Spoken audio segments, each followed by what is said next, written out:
how are we going to get the resources for it? So it's important for me to hear these questions, because then I'll take them into consideration as we move forward, especially when economic times are better. Quick follow-up. When you're talking about this year's budget, do you also look at next year and beyond, knowing there potentially could be a deficit that goes beyond this and any kind of yearly allocations? Let me just tell you that we have got to transform to be a 2-year budget. We're not going to do that this year, but you better believe that the choices we are making this year keep next year in mind. And then what we're all going through in the country is just the uncertainty. So there's only so much we can control here, but the decisions that are being made on a federal level, impact us. Will there be terrorists? Will there be a trade war? All of that impacts us on a day-to-day basis. Thank you. Thank you so much for your time. I appreciate it. Very welcome. And we have a great program for you. I'm Dominique DePrimo. I'm with KBLA Talk 1580 Radio. I've been standing with Black Lives Matter for many years.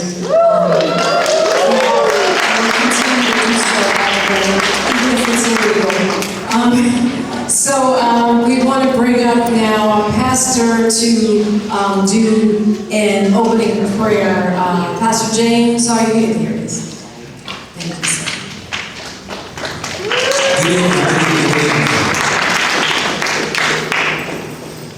Well, I'm here to do opening prayer. It is Good Friday, so I'm going to take a little liberty. I'm not going to make the mayor feel like Donald Trump when he was in church. Not yet, anyway. Hopefully. But I do want to say something that I think is very important. I want to say it to you, Mayor Bass. There is a passage of scripture in Matthew that talks about if you seek to save your life, you will lose it. If you are willing to give up your life on his behalf, you will save your life. And I want to say that because I know that you are in a battle. I want you to understand that it is time for you to seek to lose your life so that you can save your life. Metaphorically speaking, for all of the white supremacists, metaphorically speaking, what I mean is that it is time for you to be willing to lose in order to win. It's time for you to speak the words of community. And so I'm going to pray that God empowers you to be able to do so. As I told you before, I have a lot of respect and admiration for women who hold positions of power. And so I respect them because they speak truth and they are courageous. And so my prayer for you is that you would lose all the democratic stuff and fight for the people. Because when they told us that defunding the police was a snappy slogan, it has now become the platform for this crazy guy in office. He's defunding everything. And so, there was an opportunity for that to be used on behalf of progressive people, but it was not used. So let us pray. Father, we thank you for the opportunity just to sit in this building of people who collectively want to hear their voice heard. Father, we pray that you would deal with our mayor, that you would deal with her heart, that you would give her the courage to do right by all of the people. We find that you are the only one that's able to do that. Lord, we pray for every elected official, every black elected official who is feeling a similar challenge. We pray that they would rise up in the spirit of our ancestors and be who we know they can be. And so, Lord, we pray your protection upon this city, your protection on the most vulnerable, and for this we give your name praise, glory, and honor in Christ's name. Amen and Ashe. Thank you, Pastor. Next up, we are going to have a poem. And we want to bring Ayana Greenwich up to the podium. Please put your hands together. Oh, you can snap the fingers.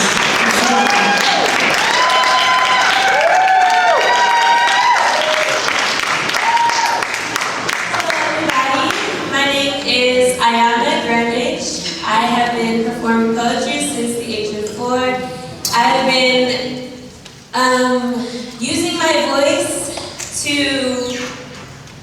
help others. I've been in positions where it's difficult I see that it's difficult for other people to speak up and speak out about certain things, so I use my platform and I use my voice to give other people that voice, if that makes sense. Yeah.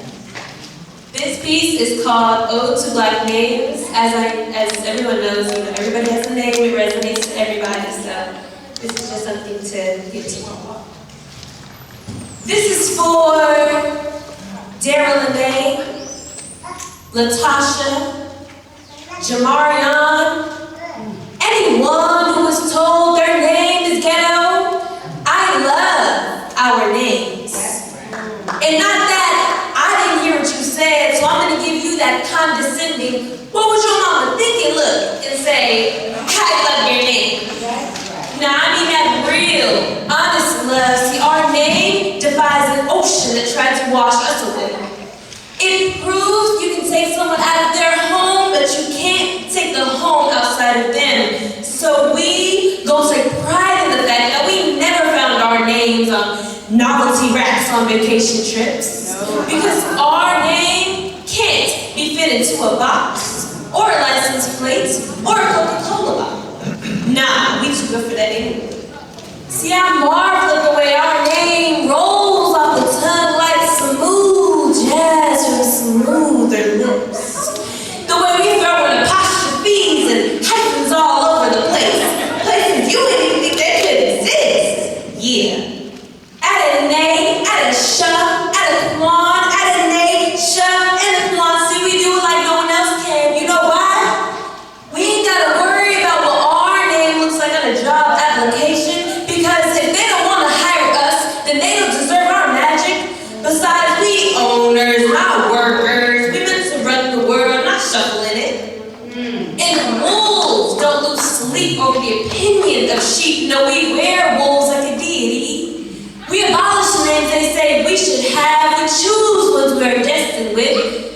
Layana, Donisha, Rashane, you are the Alaka-Balini, Nubian, Black African, melanated woman of divinity.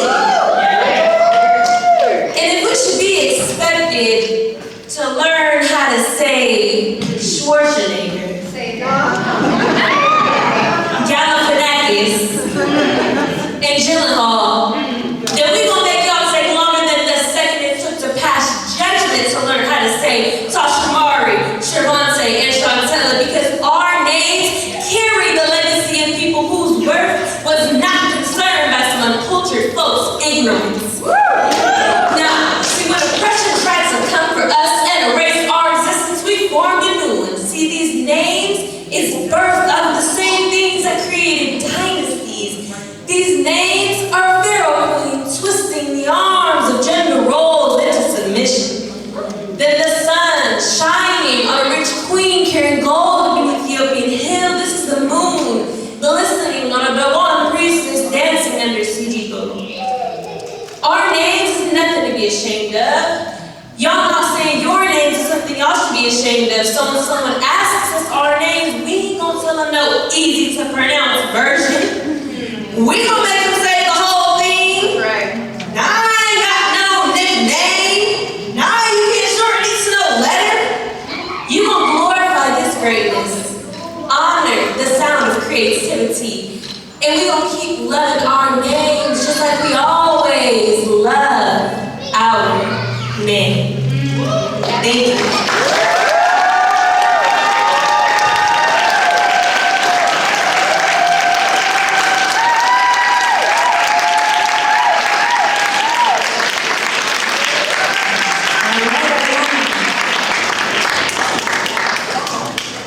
All right, that's good stuff. We're going to have a quick presentation right now from the manager of LAPD Gumbo, Adrian Miller. Mr. Miller, please come to the stage. This is the stage. Please come to the podium of the BLM Center for Black Power. Thank you.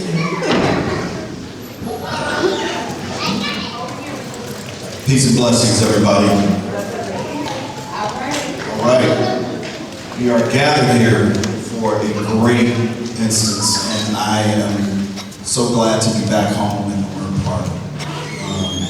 I'm not going to turn this into too much of a presentation, but I just wanted to say thank you for everybody in the community that has paid their personal ties and had a journey around that has come and brought you back full circle. So give yourselves a round of applause for just being here.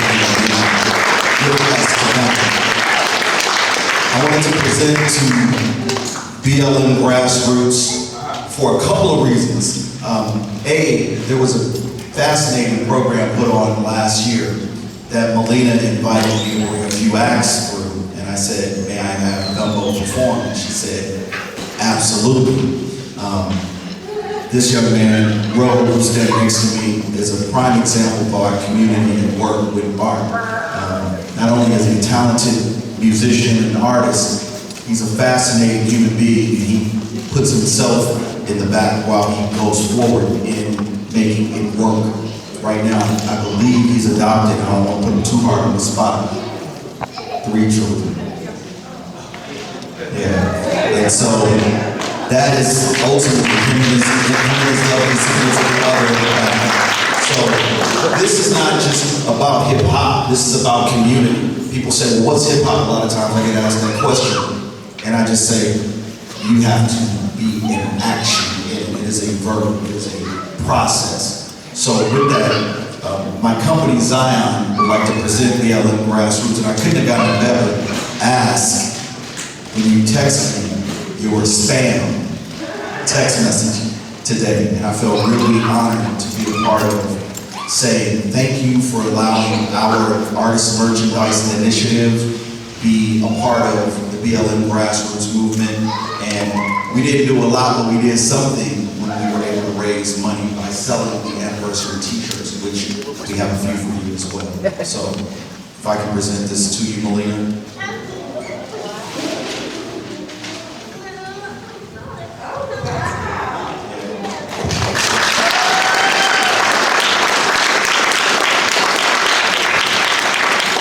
And the Artist Merch Initiative is about artists taking forward and creating opportunities through activism. And I couldn't find a better place for a group like Gumbo and Black Lives Matter Grassroots to actually be a part of. So thank you all for this.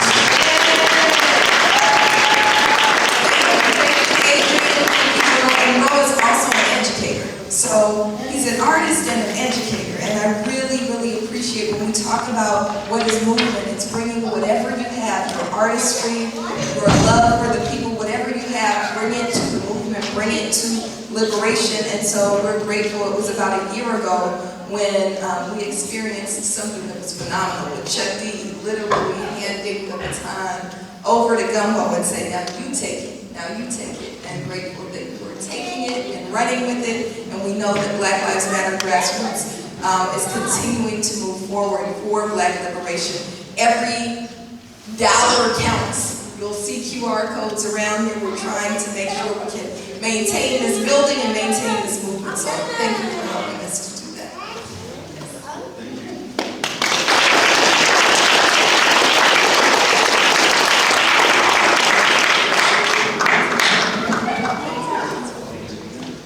Oh yeah, picture time. Gotta do that. All right, the next presenter, you know her well. She's a professor at Cal State LA. She used to be the chair of the Black Studies Department there. She's a mom. She is also the director of Black Lives Matter Grassroots, which is the real Black Lives Matter, in case you're confused. Don't get it twisted. Black Lives Matter Grassroots is Black Lives Matter. In any case, she's the director of Black Lives Matter Grassroots, and she is the lead organizer for BLM Los Angeles, Dr. Melina Abdullah. All right, Melina.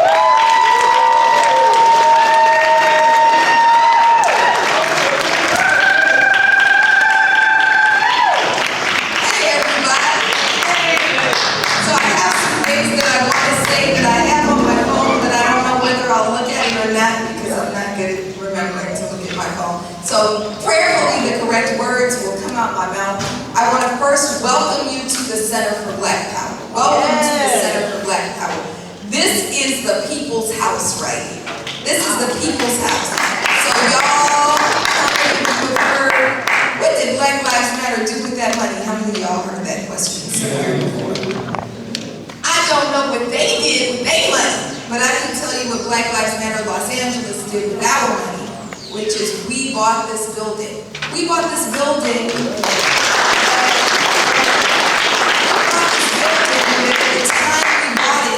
Still had a restrictive covenant on it, saying black people cannot own this property, but guess who owns this property now? Not just black people, the Black Liberation Movement owns this building. Genociders used to own this building. Israeli arms dealers owned this building, and we have liberated it from them just like we all liberated Palestine.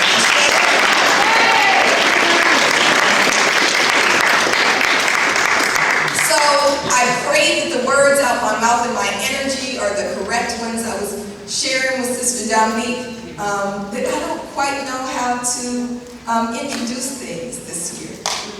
That we are in a moment of unmasked fascism. We are in a moment of unmasked racism. And we know that the devil is in the White House. The devil is in the White House. So the question becomes, how do we fight the devil? How do we fight evil? And what we're told is that the way that you fight evil, the way that you fight fascism, is through liberalism. The way that you fight the Republican Party is with the Democratic Party. But those of us who are students of Black history, those of us who are committed to Black liberation, know that the way that you fight fascism is through radical resistance. And we can't be afraid to say that we don't want to reform things, we want to abolish things. We are abolitionists in the way that Mama Harriet instructs us to be abolitionists. We are here not to say we're going to tinker around edges of fundamentally unjust systems. We are going to tear the whole thing down.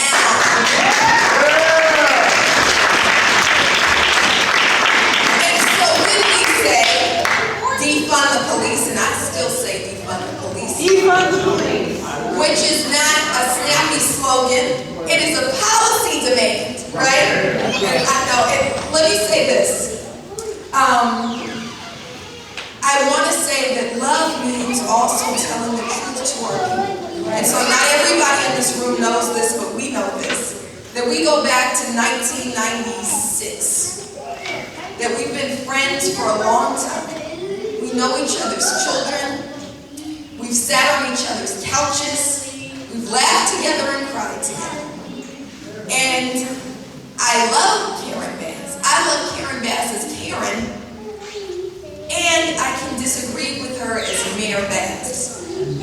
And so I want to be very clear that that's the energy that we're coming with. Love means telling the truth to our people. And so what we're here to do tonight is to tell the truth. Okay? So we want to be clear that there's some slides I think we have, Tab. Yeah. Okay. I don't need them if we don't have them. Okay. We want to walk through a little bit of history of what the People's Budget is. How many of you completed the People's Budget LA survey? How many of you have not completed the survey? Okay, if you haven't completed the survey, we will not be offended if you multitask, right? You can pull it up on your phone. It's peoplesbudgetla.com/survey. peoplesbudgetla.com/survey. And the history of the People's Budget is this. How many of you remember March 2020 when we all thought the world was going to end? We all thought this was the end of the world. Well, what happened during that moment when COVID hit and we had a lockdown is we began to look around and notice that you know who was still outside? The police. Now, why are the police in a park when ain't no somebody else in the car, right? Why do we need police on every street corner when ain't nobody else inside their homes? Why are we wasting money on police when my children are petrified and they need mental health resources? Why are we spending money on police when we need to figure out how to make sure everybody who is living on Skid Row is housed? Why are we spending money on police when we need to make sure that everyone eats? And so we launched something called the People's Budget. It's based on the premise, fund services, not police. Fund services, not police. And we were able to get pretty much, and I don't know if I'm even overqualifying it, every black organization in this county to join us in launching the People's Budget. Now, we know what happened 2 months later, that in the midst of the pandemic, our people were killed. Ahmaud Arbery is killed. We know that Breonna Taylor is killed. We know that George Floyd is killed. And so we had a huge desire by the city and by the world to figure out how to make our voices heard. And one of the things that we thought it was just a policy demand, but one of the things that became the clarion call was to defund the police. Right? We all said defund the police. And defund the police! Defund the police! Defund the police! Defund the police! We said that, and that became our policy demand, and we measured that through People's Budget. And we were able to present the People's Budget to City Council. But if you remember, the mayor at the time was Eric Garcetti. We used to have to chant for him too. Right? Chant down Babylon, black people, all the are we ready? Hey, Garcetti! Hey! At 7 a.m. in the morning. And so, Mayor Garcetti, former Mayor Garcetti, who never became the ambassador he thought he was going to be, never became the Secretary of Transportation that he thought he was going to be, because we had a Black Garcetti effort that we always say Black Lives Matter. We don't always win all of what we want, but I don't think any politician wants a buy campaign against them. Just ask Jackie Lacey, ask Eric Garcetti, ask Nathan Hoffman, could be next, right? KDL, thank you for reminding me. Ask KDL, ask Kevin De Leon, right? So we launched this People's Budget. Mayor Garcetti would not listen to us, but City Council did. We had a City Council president who declared in that moment that he will be a city councilman. This is Herb Wesson. He doesn't know how long he'll be a politician or how long he'll be a city councilman, but he knows that he will always be a black father and grandfather. And so as Garcetti turned his back and said, y'all be quiet, Herb Wesson invited us into city council and had us present People's Budget. And so we presented People's Budget every year to city council in May. And then when Karen Bass was elected, what are we at now, 2 years ago? Almost 3 years, this is the third presentation. She became the mayor who said, present your People's Budget work to me.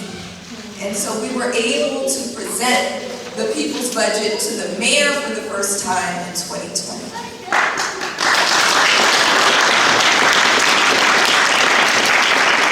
We presented it to her again in 2024, and she actually offered some guidance. Can you give it to me earlier so that I can think about it and incorporate it into my budget proposal? So we presented it earlier in 2020. And now we're presenting it again ahead of her budget proposal in 2025. Now here's the truth. We haven't seen our proposal go anywhere. Here's the truth, that we now have an LAPD that has the highest budget that it's ever had on record. Here's the truth, that while people are struggling and scrapping and saving and trying to figure figure out what they're gonna do and how they're gonna pay for a carton of eggs, LAPD got a raise. Here's the truth, that LAPD and police around this country in 2024 killed more people than ever since it's been measured. And so the truth is, we love that you come, and you come every year to get the people's budget presentation, but we want you to incorporate it into your budget proposal. We don't want you to we want you to take action. And we gotta remind everyone that the people's budget, Black Lives Matter, absolutely is an abolitionist organization. We believe in defunding the police, and we started saying it because it was kind of scary to folks when we said abolish, right? But this is not just our proposal. Thousands of Angelinos complete the People's Budget Survey every single year. These are working class people, these are young people, this is old people, this is indigenous people, this is black people, this is people from every single city council district. And what we know, and David and Tabitha and Dr. David Turner and Dr. Tabitha Jones-Jolivet will present the data from this year, but you don't even have to wait for it. Because Angelino said it again. We want you to fund housing. We want you to fund mental health. We want you to fund youth programs, and we don't want you to jack up our trash prices. We know that if we hadn't given LAPD a raise, if we weren't paying out these settlement agreements, we wouldn't have $1 billion budget surplus, shortfall, which is a surplus, budget shortfall to contend with. Right.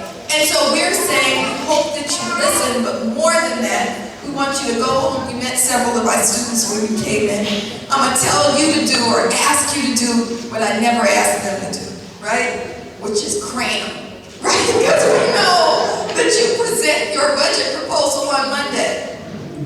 Look, pull some all-nighters. You look really, really healthy.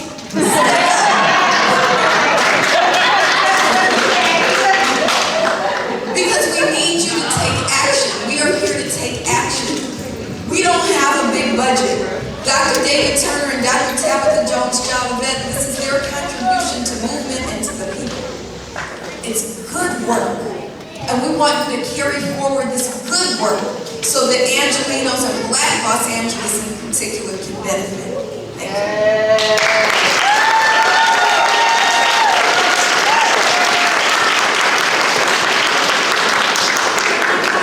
Yes, indeed. It's a great night. Thank you all for being here. This is not, going to be what it is without all of you participating. It's important. So next up, the scholars are going to jump into action and present the data, present the findings, what we the people said we want to happen with our money. That's what the people's budget is meant to be about. And so let's go ahead with that. She's an activist and organizer with Black Lives Matter Los Angeles. She's also a professor at Azusa Pacific, Dr. Tabitha Jones-Jolivet. And of course, these are the abbreviated bios because we'll be here all night with these folks' accomplishments. And we also have from UCLA, also a Black Lives Matter activist, Dr. David Turner. Please welcome these two PhDs.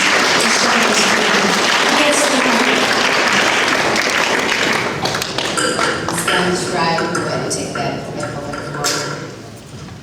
Yeah. Good evening, everybody. Good evening, everybody. It's good to be in community tonight. I ain't gonna lie, Mayor Bass, I wouldn't ordinarily be here on Good Friday. Because, my grandmama, who is an ancestor now, taught me that on Good Friday you go to Mass. I brought my rosary beads with me though because I'm going to treat this as Mass today. It's not Mass for everybody, I know, because we show up in many ways, don't we? And that means that it is so good to me to be here because there is in fact abundance. There there is abundance, which means we show up in abundance. Because we show up in our expansiveness. But I ain't gonna lie, I'm showing up as my grandmama's grandbaby with these rosary beads on Good Friday. And good on Good Friday is kind of a euphemism, I gotta tell you. Because the rosary beads, which seem kind of ornamental, on them, as James Cone would tell us, is a lynching tree. On these beads is a lynching tree. And I know for every black person in this room, I don't have to tell you what the lynching tree means, right? State terror and the terror of white supremacy. And that terror, yes, did not disappear with the tree, the lynching tree, no.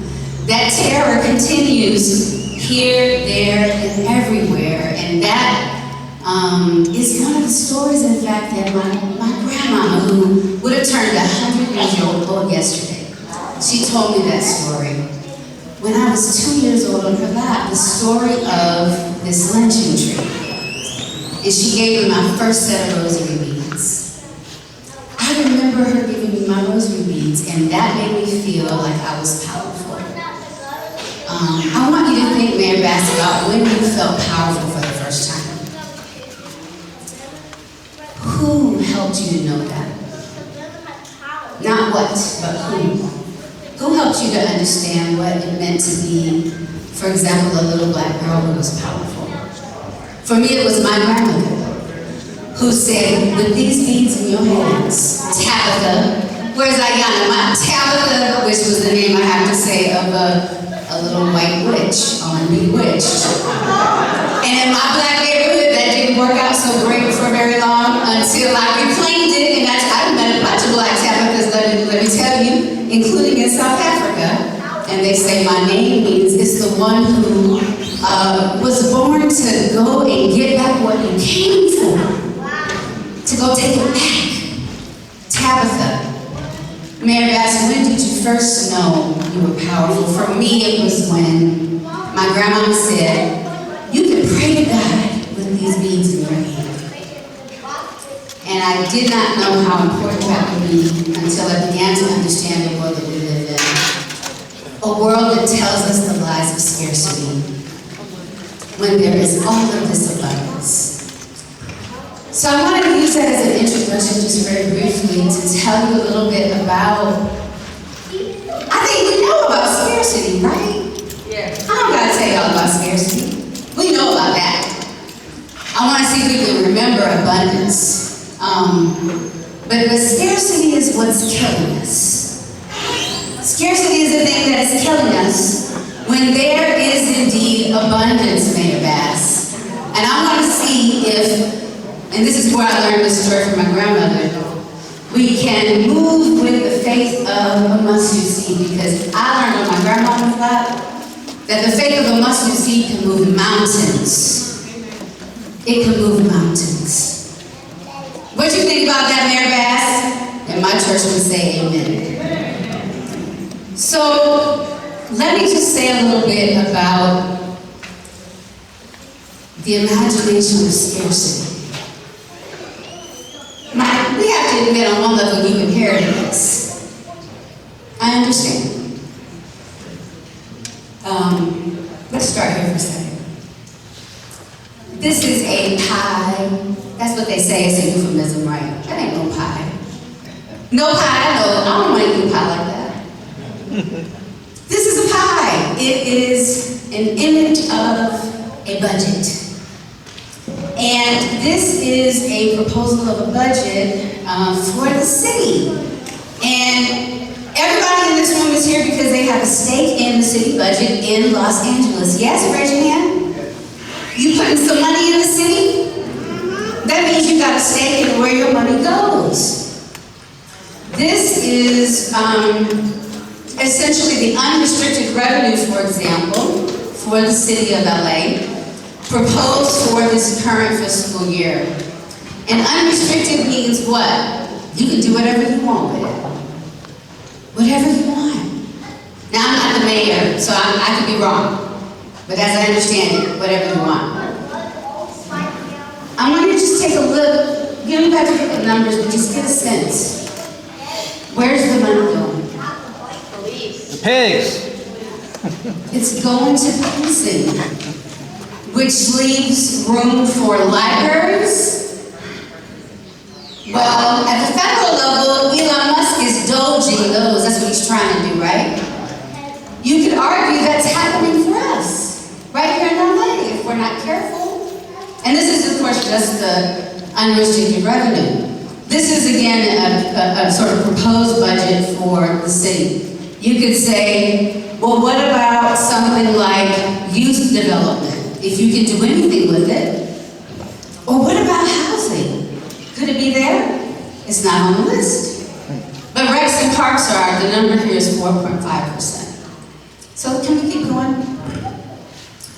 This was the estimated budget that would begin this year.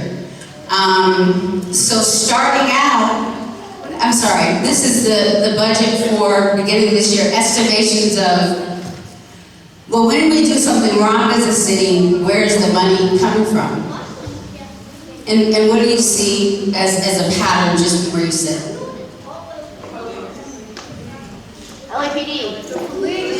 Policing. So for causing harm in the city that is costing you in more ways than one.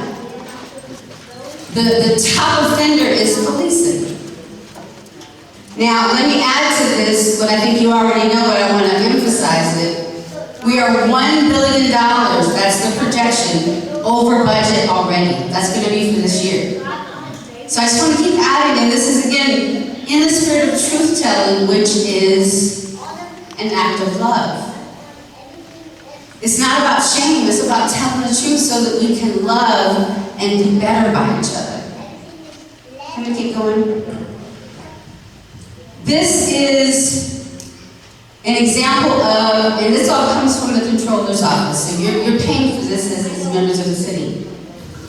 This is departmental operational budget increases and decreases over the course of the year. And so you can go online to the controller's office to see these numbers for yourselves. Projections of where monies have increased over the year and where they have decreased. And what do you see just at a level of pattern? Thank you.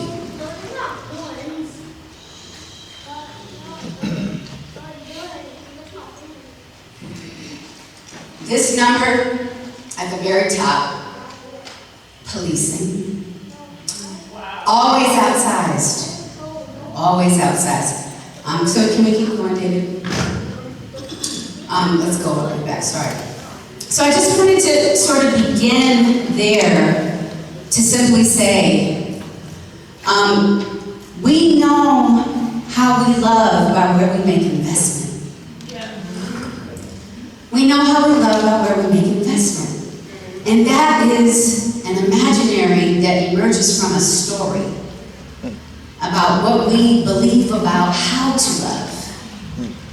And in the words of Bell Hooks, love and abuse, they cannot coexist. Love and abuse can't coexist. And so in the people's budget work that we do as a community, David and I are one of the many.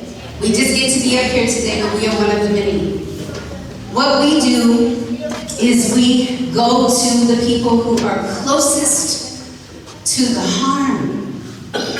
Black people, indigenous people, poor people, working people, disabled people. And let me add this, in the words of Octavia Butler, who wrote these brilliant novels years ago, the parable novels, right? She wrote these novels and they began with, there was this thing called the Pax, otherwise known as the apocalypse. And in the apocalypse, it was as if people were not paying attention. They just let political and climate catastrophe happen and they just kept ignoring it until it came to their doorstep. And that is essentially what we recognize because we study patterns in the way that Octavia Butler did. and the people who live under the conditions that are nightmarish too, right? Which is why it's so important to say, what do you believe you deserve in a world that doesn't listen and imagine for you what it is that you deserve? You know better. And that is what this people budget is about. It's going to the people like us to say, we know better what we deserve. Ayanna knows better with that poem, what we deserve. Because this scarcity is not it, it's lovelessness. That's what Bell Hooks says. And that's how I just want to begin, David, to get us into what's really the kind of the bones of the data. But I think it's important to begin with scarcity, which is the floor. That's the floor. We can go above where there is no roof, which is abundance. Abundance is actually real. And we can do that when we refuse to accept the conditions of violence and abuse, which are not love. And it's with your money that we can do that when we demand it.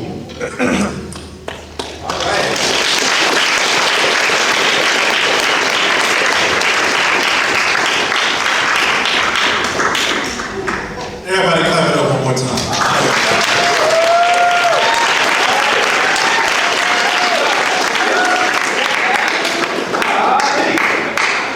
That was a word.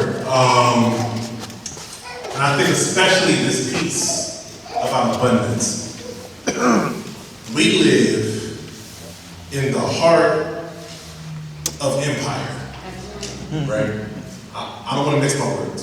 Right? We live in the heart of empire. But some of us have been living under occupation and fascism forever.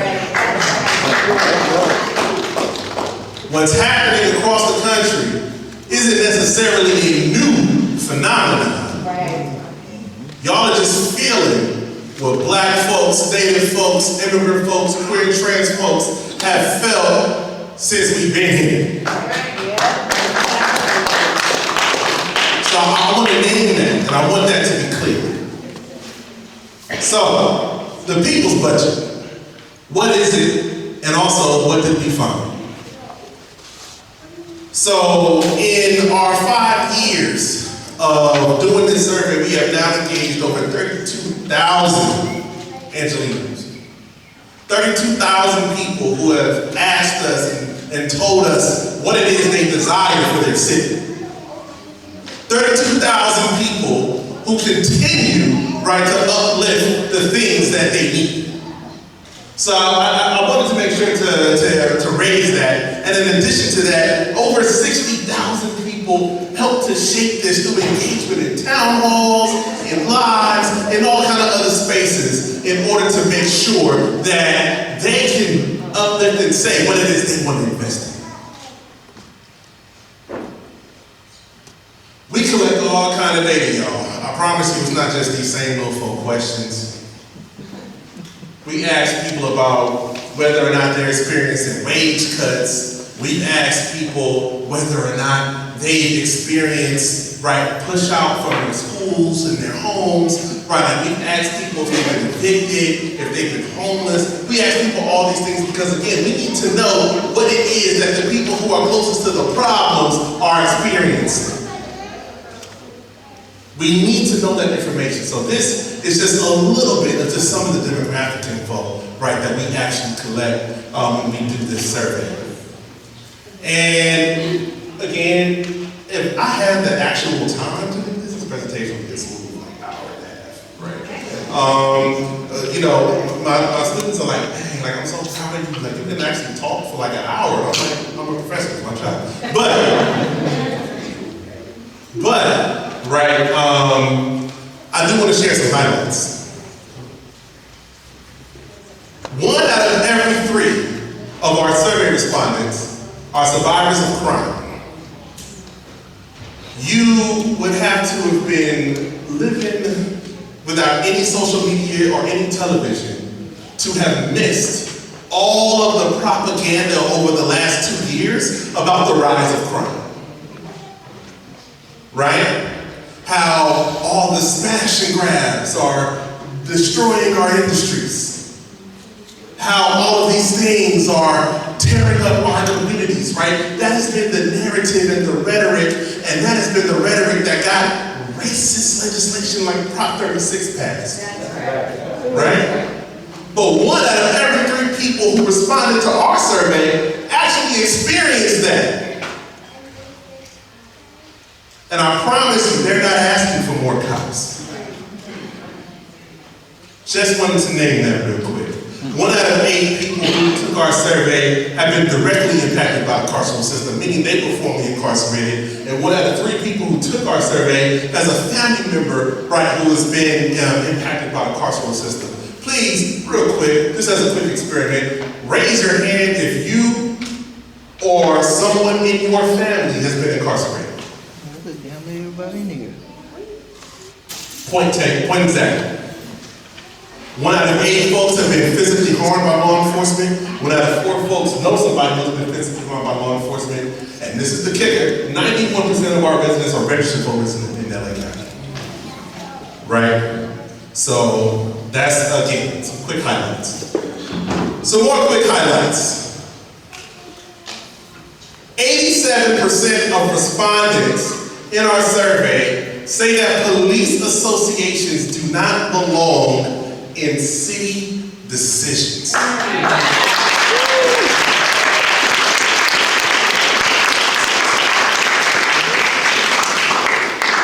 think one of the things that Dr. Abdullah had shared earlier, right, was this notion of truth-telling. And for those of you, especially for my working folks who are in organized labor, what we have seen is that police have been the enemy of labor. Police have been the enemy of working class people. Police have been the enemy of black folks, the enemy of Native folks, the enemy of immigrant folks. They have been the open enemy of these folks. And again, this isn't just historically. We all saw on the news about a month ago how the recruiting department at LAPD was sending racist texts to each other. That was last month. Now again, I run a project at UCLA called the $1 Million Hoods Project, where we map the fiscal and human costs of incarceration.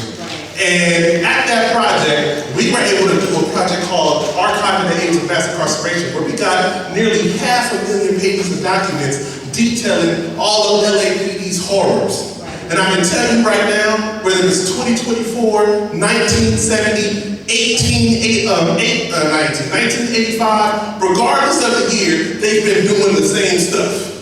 So at some point, we gotta do something different. At some point. Yeah. Just thought I'd name it. Yeah. Some more quick reflections. 29% of people who took our survey experienced some kind of loss in the LA wildfires. Right. And when we say some kind of loss, this includes people who lost community centers, people who may have lost property. Some people lost pets, people who lost their homes, people who lost their loved ones. 29% of people were impacted by the fires. 85.9% of people either agree or strongly agree that the LA Fire Department should be prioritized over the LAPD.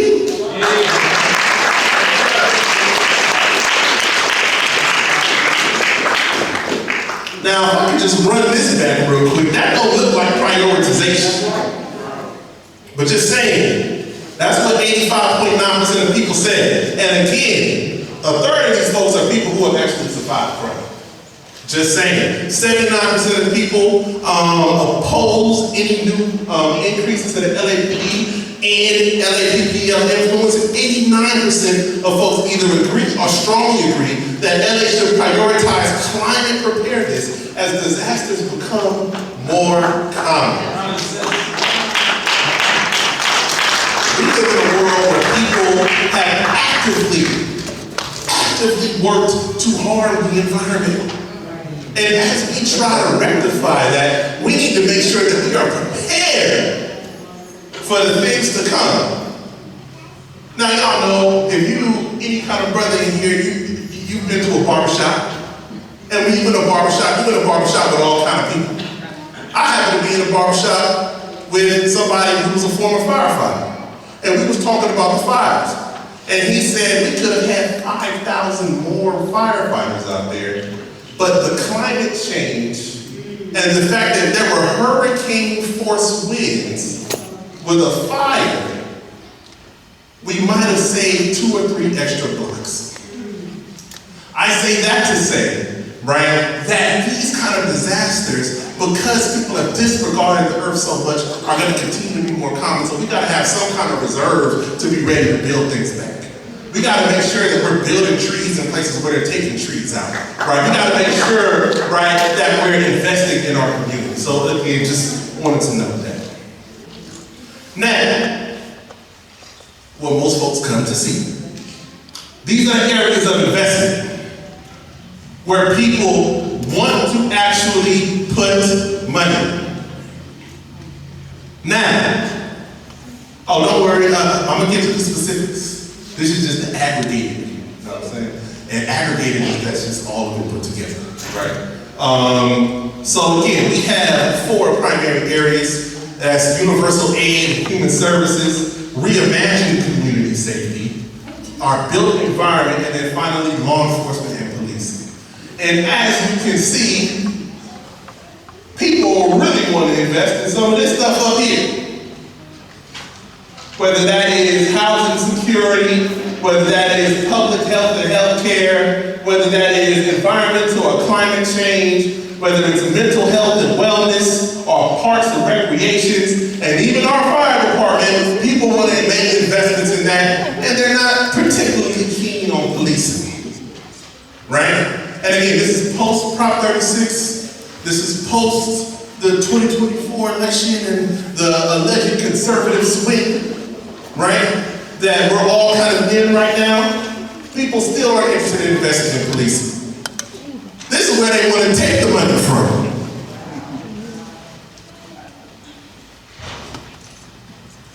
I think we can see, right? But to be clear, weren't too many people keen on taking money from the things that we know sustain life. But they were keen on taking money from things that work to control and occupy our communities. And it's really funny, y'all. Every year, people really hate parking enforcement. Every year, I'm like, wow, it doesn't matter what society does. That is like parking enforcement gotta go.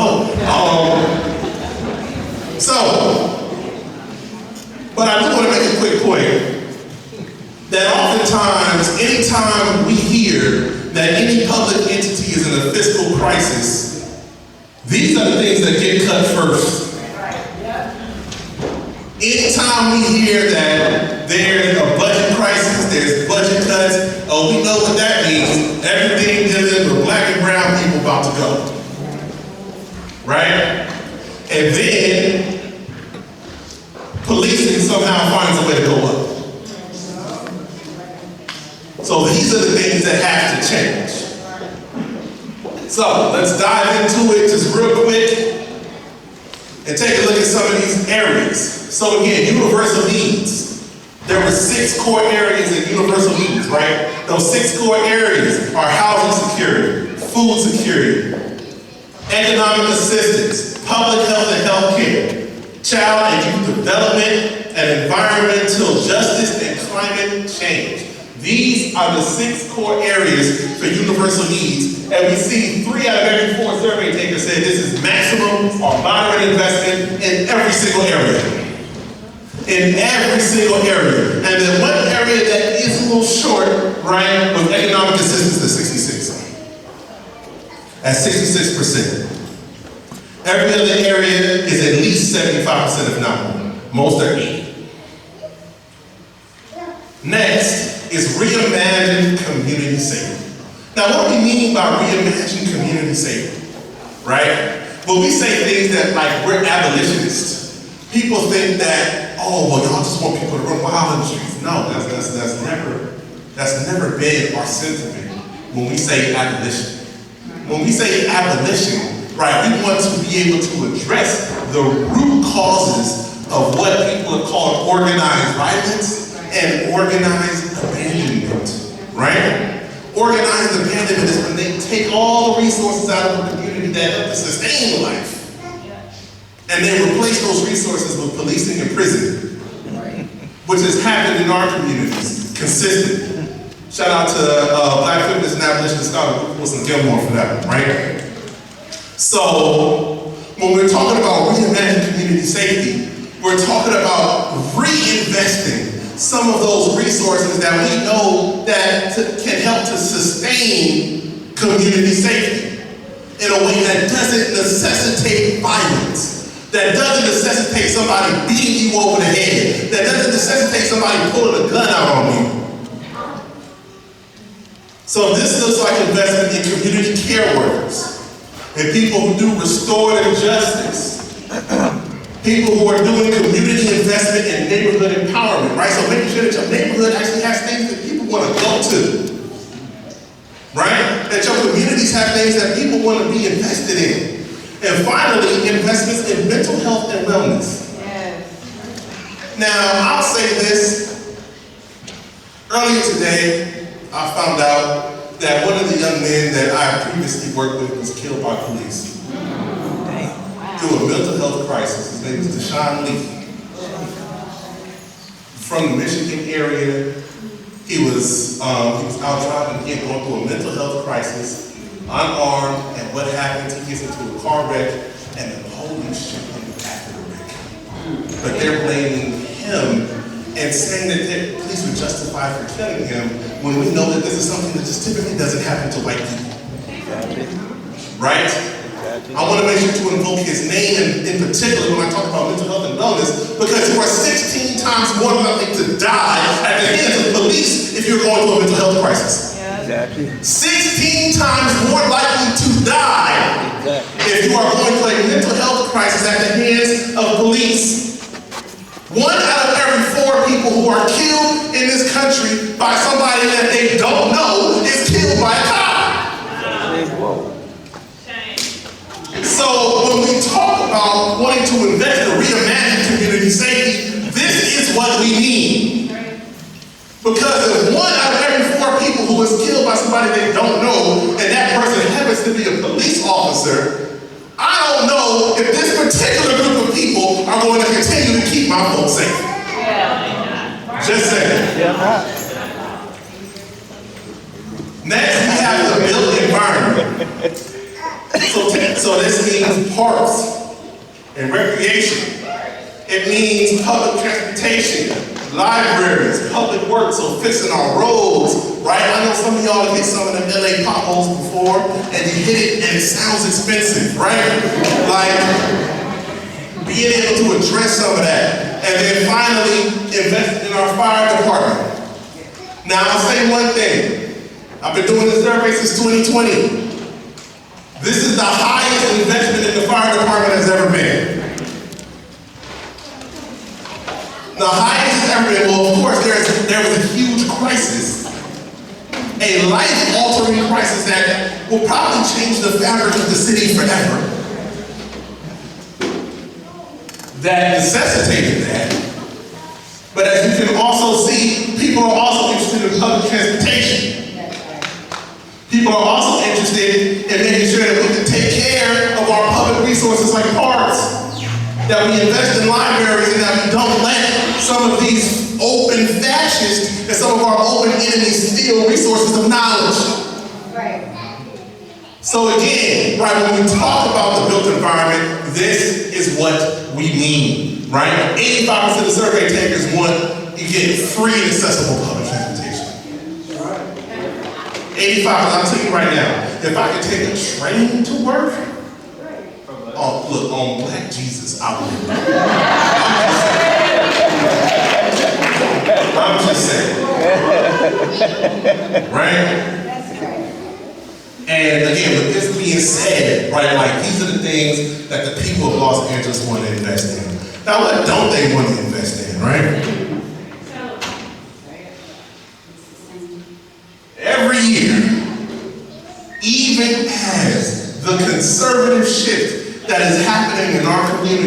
whether or not, like, people are talking about, like, this whole, I don't know if y'all might see it on social media, the whole Red Pill podcast, people, right?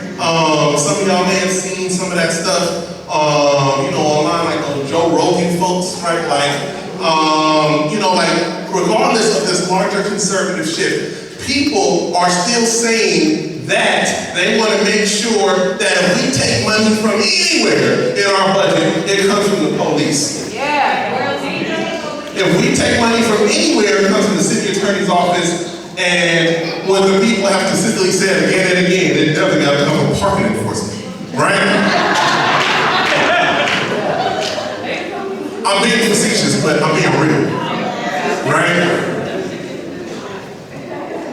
At any point, and at every point that we've done this survey, it has been consistent, right, that this is what the people want to make sure that they divest from. And it doesn't matter how we filter it. We can filter it by identity, we can filter it by age, we can filter it by city council district, we can filter this any way, the results stay the same. And what this means, and this is a part of the truth telling, is that we have to invest in people and divest from policing. We see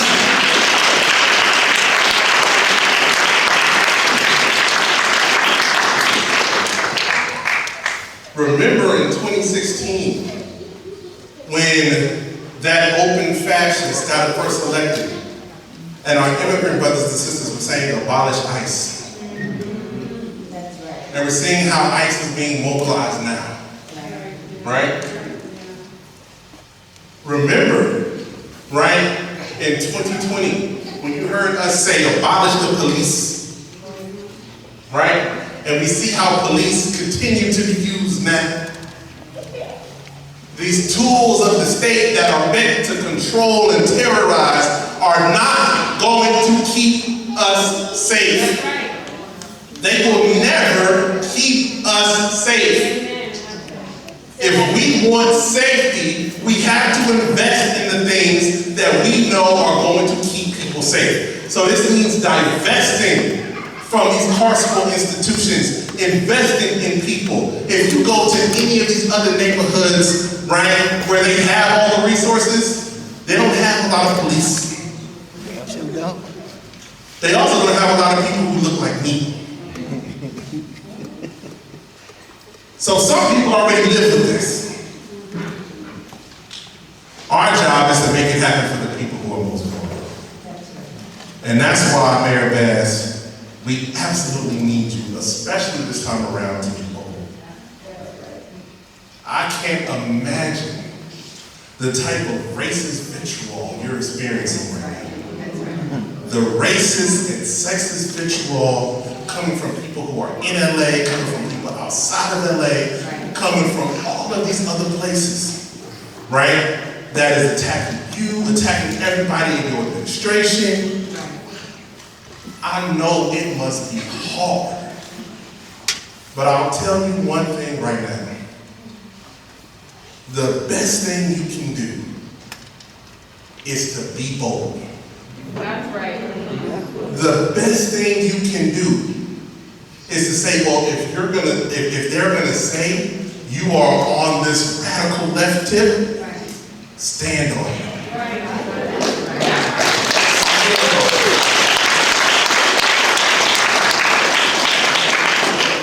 You helped to build an institution that has trained hundreds of organizers.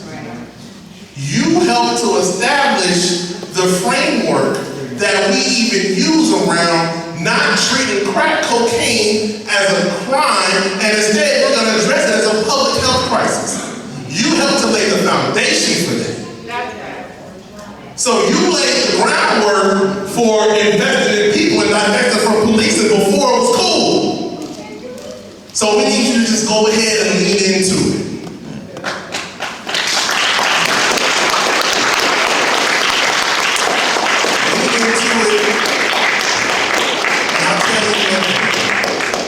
I know about our folks is that if you show up for us, we'll show up for you.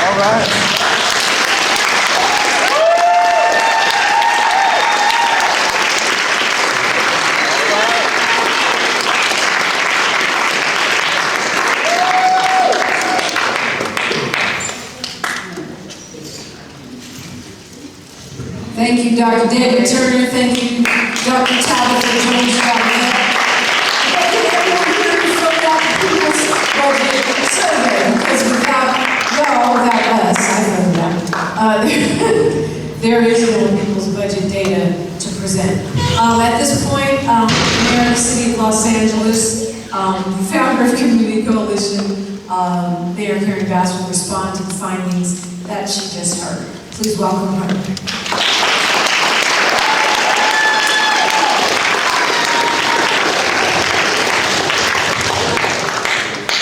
Thank you for inviting me here. I appreciate it. And let me just say that, I know that there's, in this job I have, there's things we agree on and things that we can't do, things that I don't agree on, things that I can do and things that I can't do. But you know what? It feels so good to be here. Even where I agree and don't agree, can do and can't do. It just feels good to be here. So let me just say a few things. One, in terms of the budget deficit. We did start this year with $1 billion deficit. We were able to reduce it to about $800 million. And the main thing that is driving the deficit is the instability in our economy that starts at Washington. Of course, we don't know if we're going to have tariffs, if we're not going to have tariffs, if we're going to have a trade war, if we're not going to have a trade war, if DOGE is going to wipe out major departments. You should know that when federal workers are fired, and you hear about federal workers being fired in DC, we have over 50,000 federal workers that work here. So that impacts our economy. That is the major reason for the deficit. The other driver in the deficit are the liabilities. The liabilities, and what has happened with that is that the city of Los Angeles, it was shocking to me to hear, but the city of Los Angeles, like major cities, do not have insurance. What happens is, I know I was shocked by that too, but major cities are not insured, you're self-insured, which means you put a certain amount of money in the budget for lawsuits. So we traditionally put $100 million in the budget for lawsuits, and lawsuits usually average around $80 million.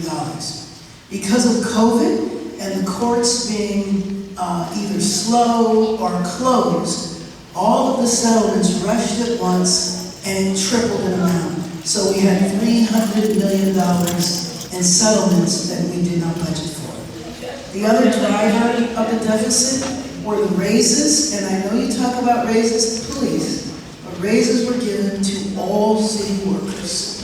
Because when I found out that 64% of city workers do not live in Los Angeles because they can't afford to live in Los Angeles, then we raised the salary. I think I mentioned to you last year that one category of the workforce that I was very concerned about, which we'll get into a little later, is the workforce that works with Deputy Mayor Karen Lane, who are the community intervention workers who were paid $40,000 a year. Now, all of them were formerly incarcerated, gang involved, etc., who are now involved in restoring our community. And I was concerned that you can't survive on $40,000 a year. We gave you a $20,000 raise. Frankly, I don't think that's enough. I would like to pay them more than that, because especially if you've been operating in the legal and the illegal economy, I don't want you to go back to the illegal economy. And so I want to pay you enough so you don't have to do that. You should know that in order to close the budget deficit from $800 million, we did a variety of things, and we've now reduced it down to $200 million. So the current deficit, with all the things that we did, is now $240 million. None of the things that we did involved a cut to social services or human services. There were no cuts made there.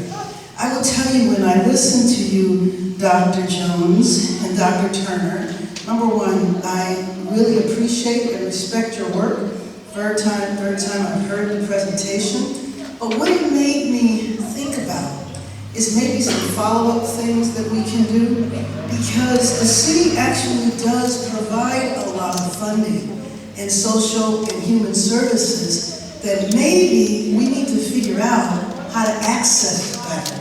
And maybe that's something that we can do together to give you details specific about how that money is used. So let me just give you two categories of funding. There's the Community Investment for Families Department, which is funded at $40 million. There's the department that Karen Lane is in charge of, the Gang Reduction Youth Development Department, which is funded at $46 million. And there's the Economic Workforce Development Department, which is funded at $30 million. So none of those departments were cut. Yes? Mayor Bass, Yeah. police are funded just at the beginning of the budget at $3.4 billion. No, Right? yes, you And said. that doesn't account for the discretionary, nor does it account for all of the other things that we're talking about. So I just want to say that I appreciate you mentioning that as a contrast. When we talk about ecosystems, Systematically, there is no comparison to that amount of investment. We're talking about an ecosystem. So I would love for you to maybe sort of address that question about ecosystems. I most certainly was not trying to compare that to how policing is funded, because it doesn't compare. Police, if you look at any city budget, the majority of the budget is for public safety or policing. That is true. And frankly, I am not in a position now to reduce that money. I cannot, and I've said that before, I cannot reduce the funding to police. You can reduce their operational budget. I can absolutely increase and figure out how we can make better accessible the money in health and human services, and actually really in human services, because the city does not do health programming. You should know that, which is why I asked Melina if the supervisors ever come here, and I will certainly work to see that the supervisors could come here. But I do think for the money that the city does have, if you would like to know how that money is spent and how it can be better accessed, I would be happy to follow up and make sure that that is happening. So, as I said, I cannot cut the money to policing, but what I have done is increase and build up the money to community safety, because I happen to believe in a comprehensive approach. And part of that comprehensive approach means involving members of the community in the prevention and the intervention work. And we did a press conference with the intervention workers, and I imagine that you guys know these programs and have worked with them. We did a press conference with the intervention workers who talked about how we have had a decline in crime, we've had a decline in homicides, we've had a decline in shootings, and I would attribute that to the work of the intervention workers, and that is my way of balancing out not just approaching safety from a law enforcement perspective, but approaching safety in a comprehensive way. The other thing that I believe very strongly in is that police should not be involved in mental health, in substance abuse, in homelessness, but what has happened in our society is that we do not fund adequately those programs, and we're in a fight right now over homelessness. We do not fund those programs adequately, and then when communities or when individuals go into a mental health crisis, we expect the police to deal with that. I do not. I wish we could fund on a city level massive mental health programs, but your city does not provide mental health services. Now, having said that though, we do support and provide funding for a program called Circle. Circle is a program where if you call 911 and an individual is unhoused or an individual is having a mental health crisis, instead of sending out LAPD, you send out the Circle program. and the Circle program are mental health workers. You may or may not remember, those of you that know me and know why I ran.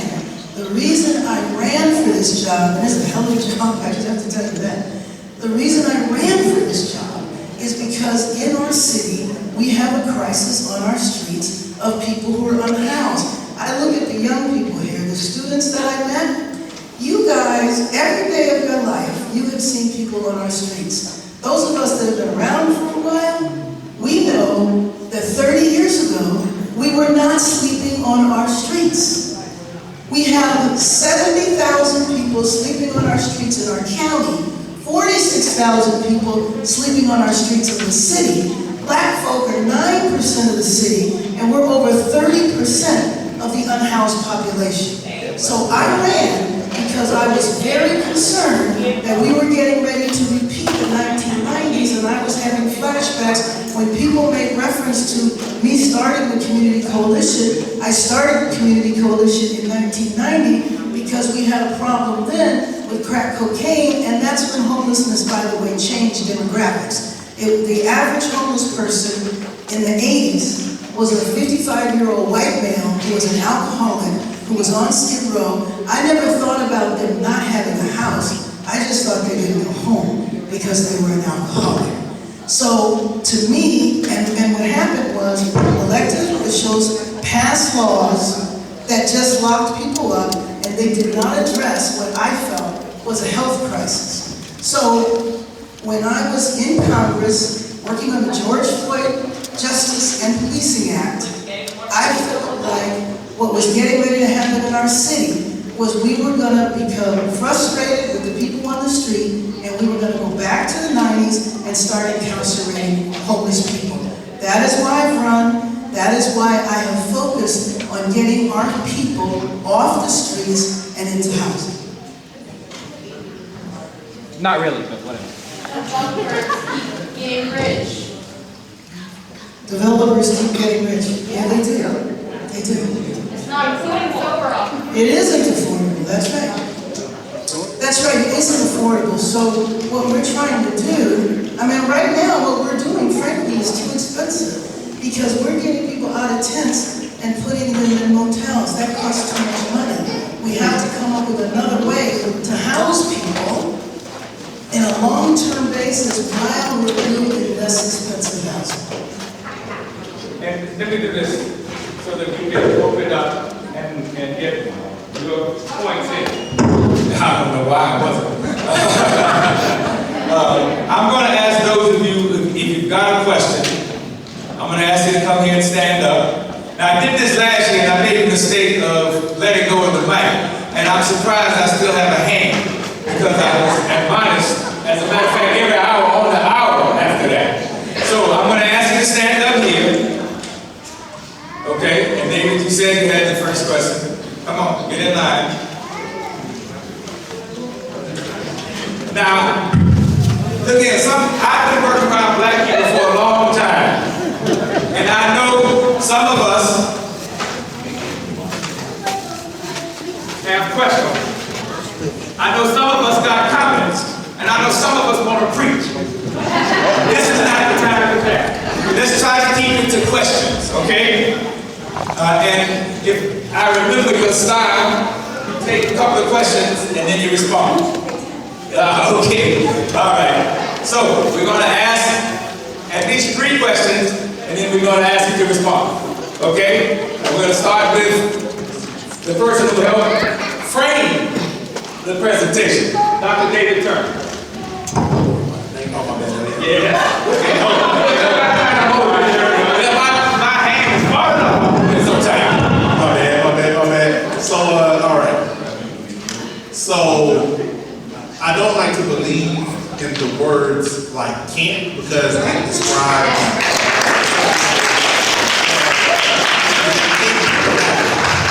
but I know it's possible. Here in Los Angeles in 2020, we built a massive coalition. Again, we got people from the teacher union and people from charter schools to work together. Now, if you know anything about education justice, you know that's like bringing the ops together, right, to do something spectacular. and we brought together over 70 organizations, right, to work to defund LAUSD school police by 35%. And to reinvest that money in Black student achievement. So my question is for you, what kind of coalition do you need to see to make sure we can actually defund the LAPD?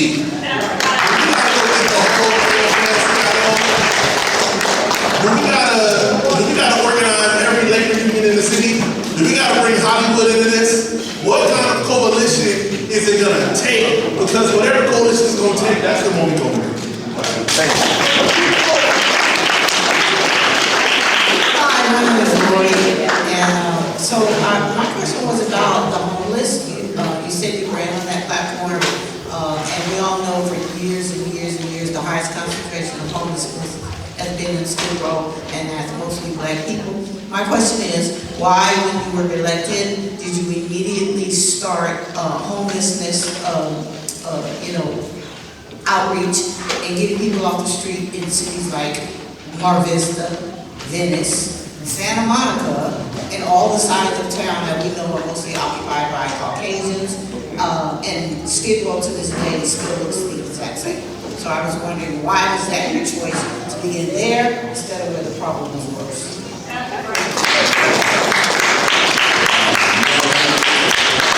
think a lot of things I'm going to ask. My name is Prince Like from Black Lives Matter, and this has been like a crazy year for us. But I would like to ask you, what can Black Lives Matter do to help you with the homeless? It's because last time you came, you told us your plan and exactly what you were going to do. I will be honest, I'm a very honest person. I haven't seen a lot of the work being done at all. Been seeing a lot of police been happening on a mass level. So I would like to know directly, like, what do you need from us and how can we help you?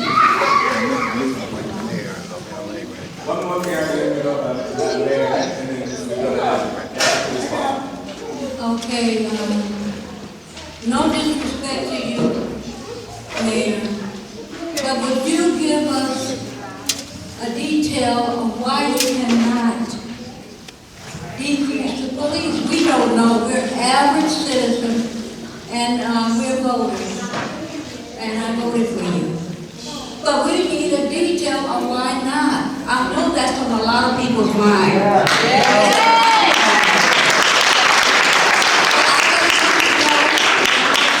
Second question is to you.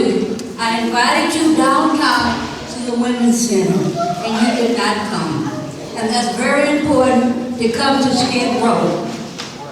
And I thank you for coming, and I thank everybody here. This is my first time, and due to hearing it on live, yes, and also the doctor on her program.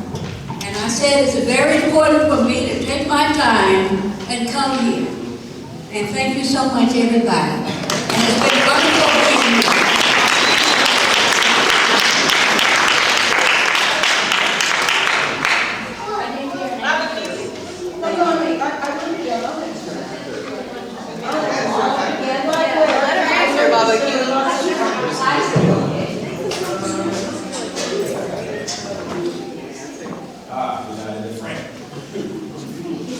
All rise and stand. It's the Alma Rock Report Action. You are all on notice. Okay? After Mayor Best, the corporate United States jurisdiction. You all know you are lying to the people. You know you need to start a nation. You know you sacrificed our children. You know. Why do you pretend like we are in a proper jurisdiction dealing with finances? You know that you're killing us on purpose. You know that we got to kill us if they were black. That you are in the police places telling them to kill us because we're not black legally. So why don't you educate the people properly on how they need to live and stop lying to people? Grow some gardens, grow out fruits back. Take me out of my lease because I'm dying outside. My people are dying. I'll be like, chill out, bro. I speak for myself.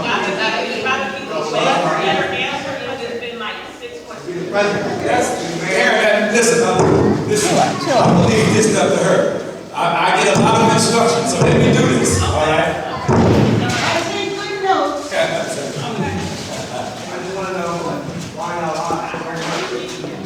others, that you start sacrificing, positive things that you sacrifice, it's all going to government. So why not sit in a line? Okay. You can edit. Chill out. You can get somebody with somebody. Come on, brother. Because we have people behind you. We're going to ask you to be as courteous as everybody else was to you before you came here. We're going to ask you to be as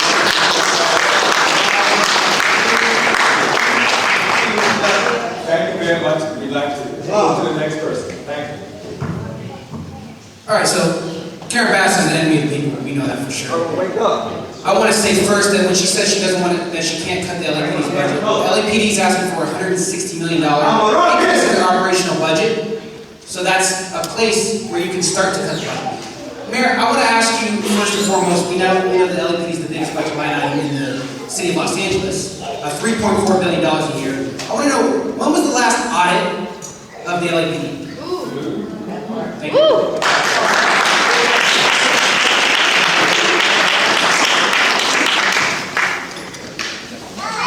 I want to start off my comments by saying, I want you to be our mayor. I want you to be our mayor. I want to be able to say I have a black woman mayor who has organized and activism. Come on. But when you first decide to hire the LAPD chief who has a history of working with the court and cooperating with ICE as the sheriff and was voted out. And now we know that that same LAPD chief who lied to the city council and said he would not cooperate with ICE is giving information and cooperating with ICE. Why? When you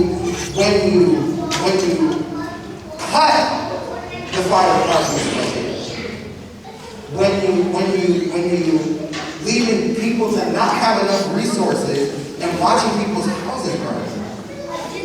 Right? When you do those things, it makes it hard for me to tell other people to vote for you. Because I don't see, as many people have brought up, we don't see any tangible change from your time as mayor.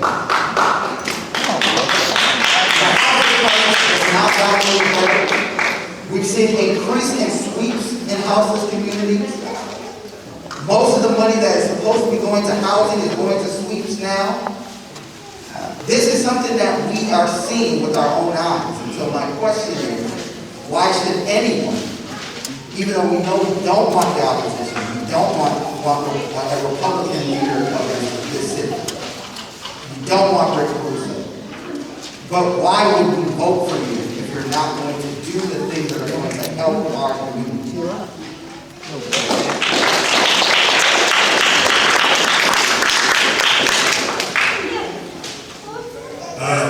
Hello, Mayor Bass. I'm Anthony Bryson. I'm a community organizer and activist. I want to know, Mayor Bass, what you can do today to promise to the black and brown people of Los Angeles that you can guarantee them safety, that you can investigate these police. These police officers in LAPD, we see, have been trained by the IDF forces that are committing genocide in Palestine, and they implement the same procedures and tactics they use in Palestine on the black and brown communities here in Los Angeles. What can you promise to the residents of Los Angeles that that training will stop, that the policing conditions can change? You say you can't cut the budget, but what can we do about code of conduct within our own police department here? What promises are you willing to make to the black and brown community today?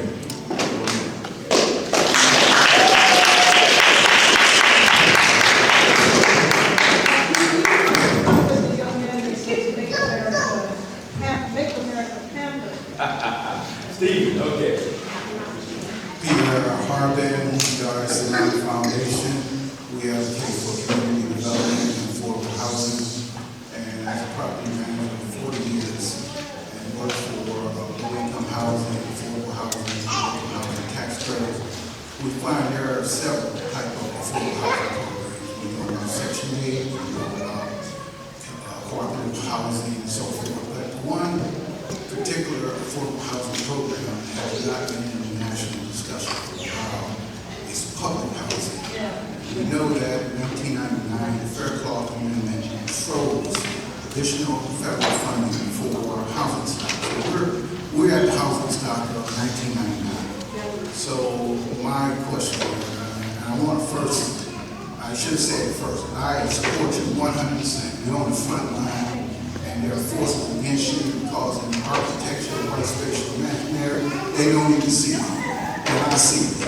I want you to know I see it, and I support you.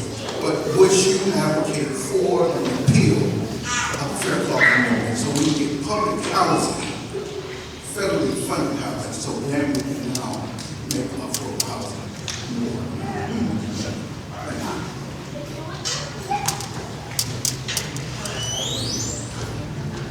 Hi, my name is Chairman Flag, and I have 2 questions. My first question is, can something be done about city enhancements such as better street cleaning, consistent fixing of roads and sidewalks, and creating and finishing more parks in quote-unquote bad neighborhoods? Because one example I have is a park on St. Andrews. It's in Inglewood. Last year, the city started making a new playground on it over the summer, and at the end of the summer, they just stopped. And it's been over a year now, and my grandmother, who's the coordinator at that park, has reached out to the city about it, and they haven't gotten back to her about it. Yes. Second question, I wanted to know what you have to say about the difference of the quality of produce in different neighborhoods at stuff like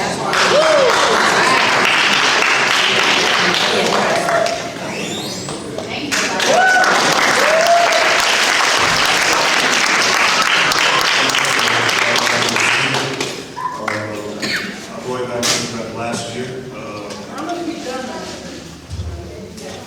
so about 2 days after we did this meeting last year, I went for charge school, our students were able to the courthouse.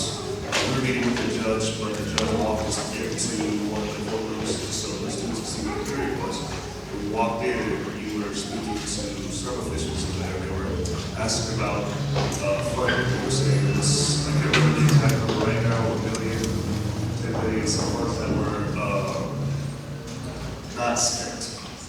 We didn't say long to the world, but me and my students walked in, they wrote, we heard a little bit about money not being spent. It was a very big portion that they were going to deduct some of it if it wasn't spent. So if you could please elaborate on what they were speaking to.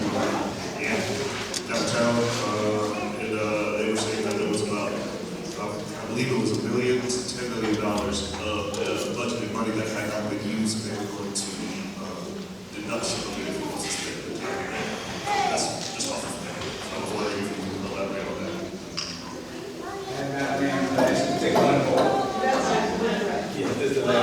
I'm a making count. I'm keep saying. So, Mayor Bass, under Mayor Garcetti in 2020, he diverted $150 million from the LAPD budget to fund the Universal Basic Income program. I heard you say you can't defund LAPD, but I know also that the city of LA just spent about 2 years doing research on the Black LA experience, and its findings have shown most of the harms committed against Black people have been committed through LAPD, right? LAPD over 100 years has committed racial terrorism in Black communities. So my question and demand on you is to defund LA school police and fund a reparations program.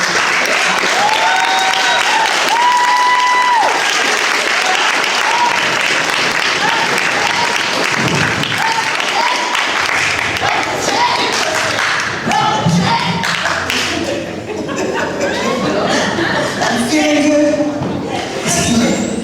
Okay, I do meetings like this, and I hope that I am accurate. I try to take good notes and answer your questions.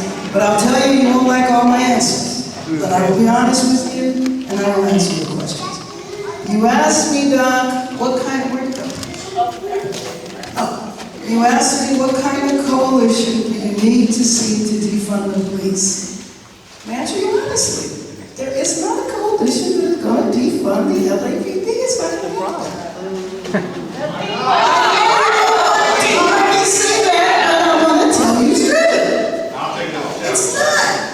Why? I'm not saying no, but I happen to believe, you asked me, so I'm answering you.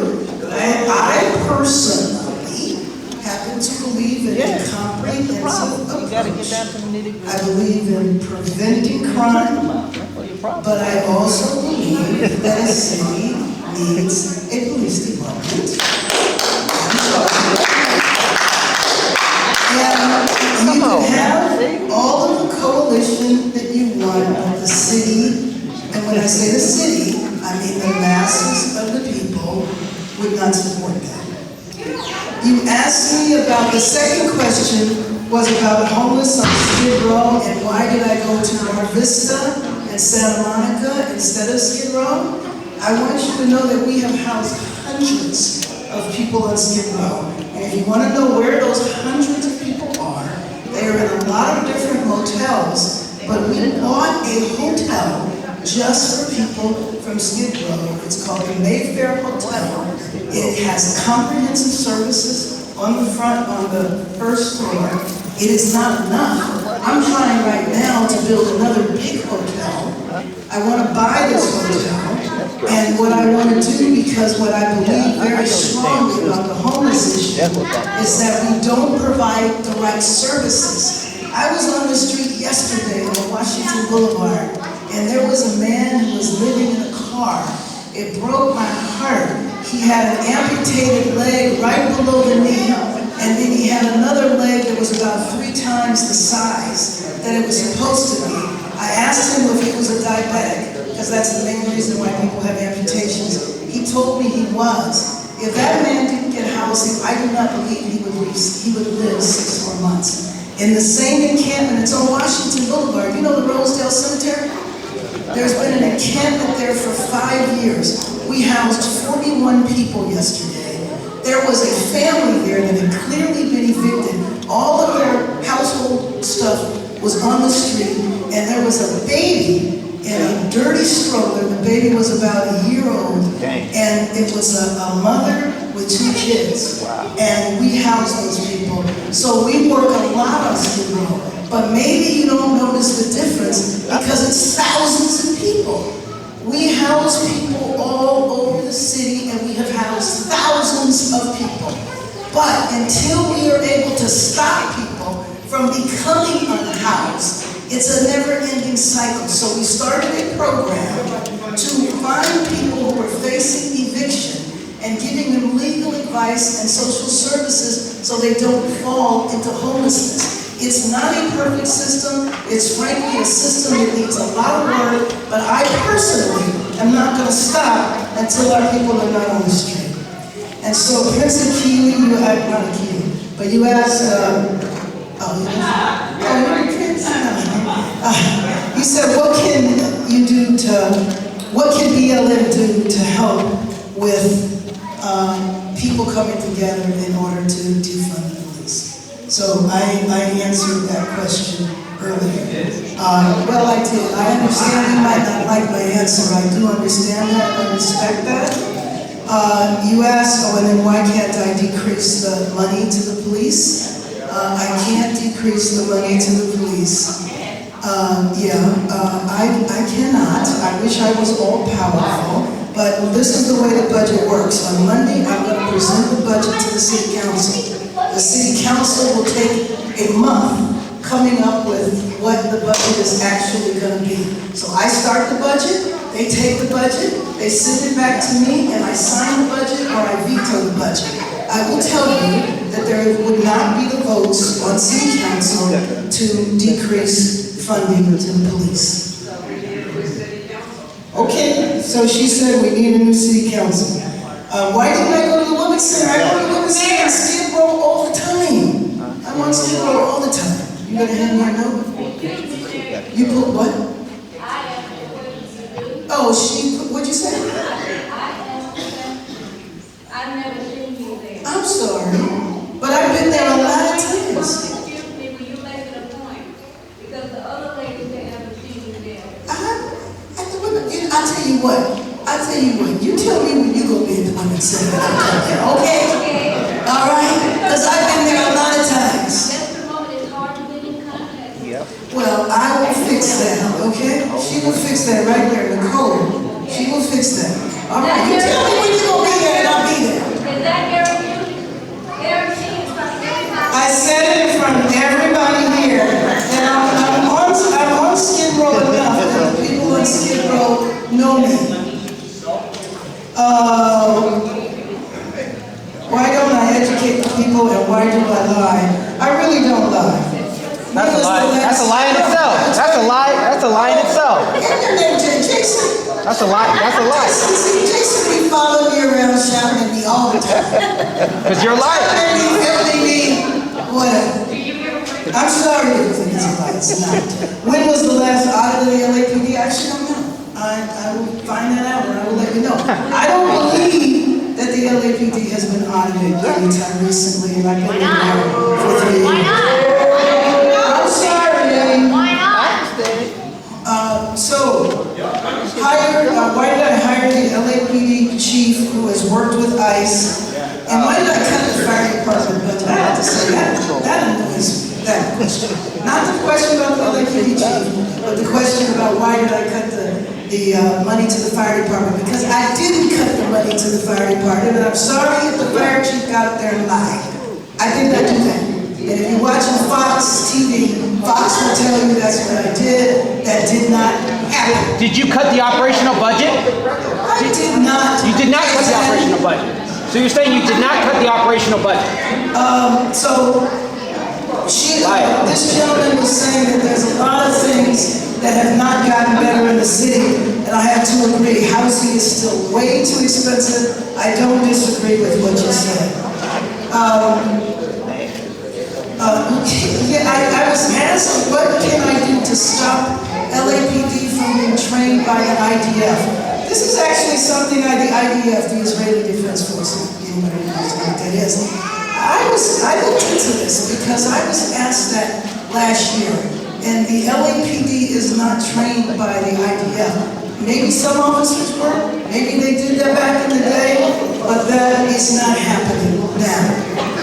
Public housing, the gentleman that asked me about public housing, there you are.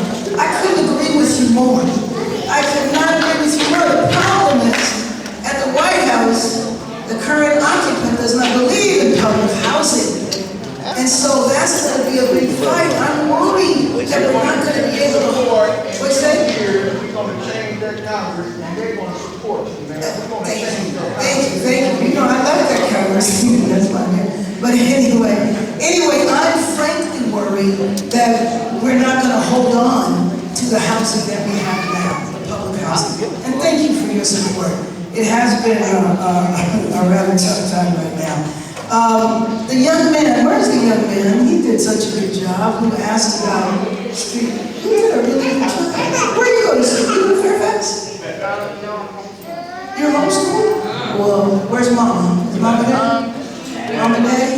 Daddy? Daddy, you did a good job. Daddy worked on the campaign with us to defund the school police. Okay.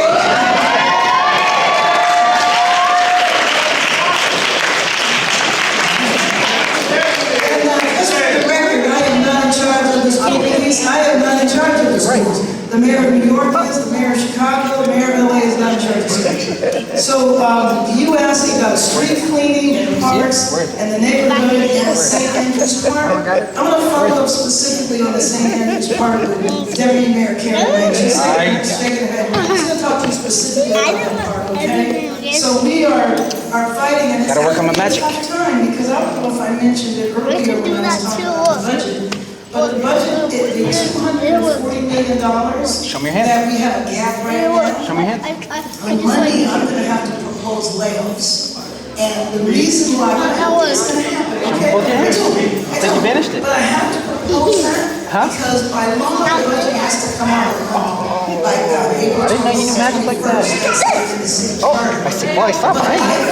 That's right. But I believe that there are some solutions, like from the state, that will help us, so we won't have to do layoffs ultimately, because the budget isn't signed for several weeks. I do the budget, I present the budget, the city council works on it, they send it back to me. By the time they send it back to me, I'm hoping that we won't have to do that. So the reason why I said that is because of street services and street cleaning and all of that. We don't want to see, we need more of that, not less of that. So thank you for asking your question. And then, I'm sorry, the gentleman that was asking me about, yes, Pantheon. Honestly, I'm sorry, you were asking about money that wasn't spent and when I worked at a courthouse. I'm sorry, I just don't remember that. I'm not sure what category of money that was. So. It was the inside safe program. Oh, the inside safe. Oh yeah, I do have to say, Docs, me and the city controller are friends, but I don't always agree with his data. Just so you know that. So I don't agree with his math. Like for example, that question that he just asked me about hundreds of millions of dollars the controller reported that was unspent and Inside Safe. The Inside Safe is the program where I get folks out of the tents and into motels. So he was counting money. For example, the governor gave us like $50 million to build tiny homes, but the homes weren't built. You know what I mean? It wasn't to be spent. Or sometimes you have multi-year funding that's in the account. I can't just spend money that's meant for a year or 2 years down. So he was counting money that should not have been counted. And that's a difference, that we have. But we work together, we work together well.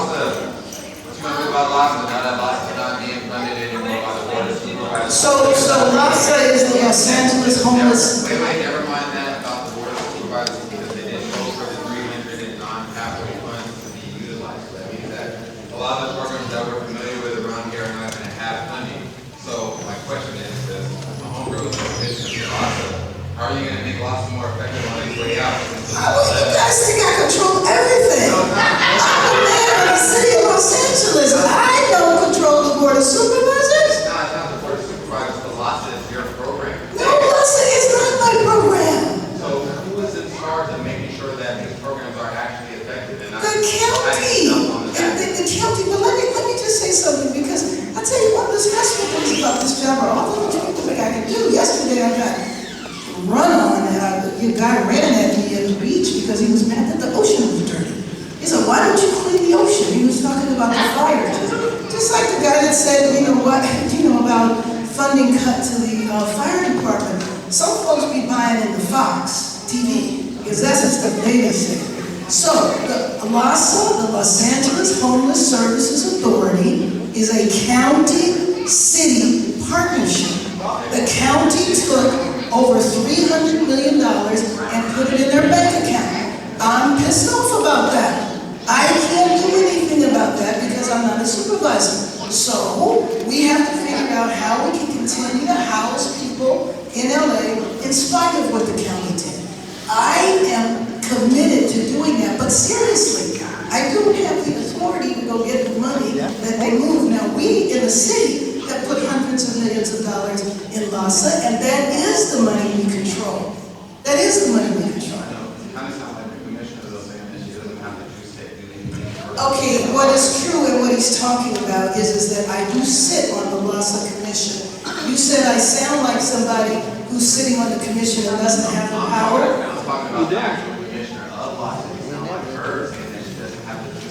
Okay, I don't want to get into too much of the dialogue, so let me try my best to answer you.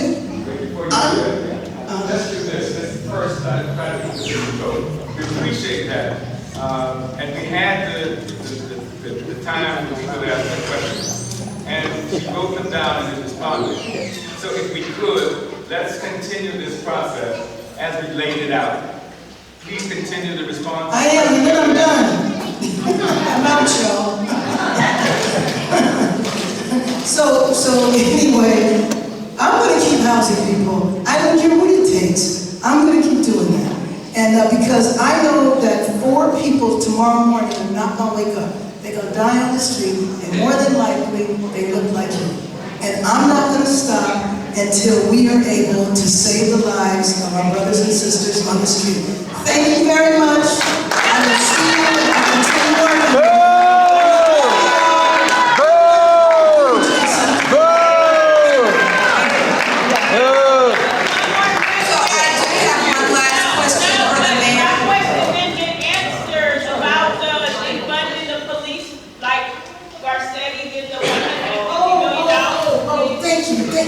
Because I didn't mean to answer that. So let me just tell you about that. They moved over $100 million out of the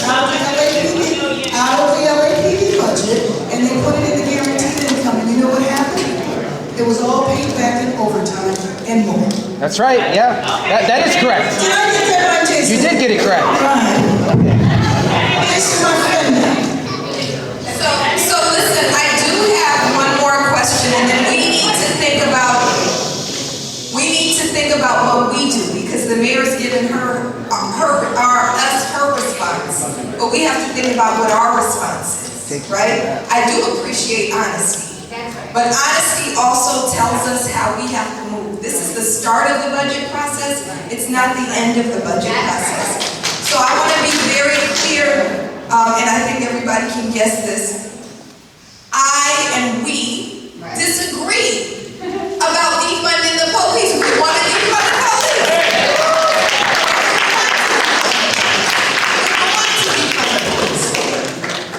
And I do want to ask one last question that's rooted in something that I know that you've demonstrated a belief in, which is you met a bunch of my students. Who you didn't meet is Angel Marie Taylor. Angel Marie, will you stand up, please? Everybody you don't know why, but I want you to give Angel Marie Taylor all your love right now.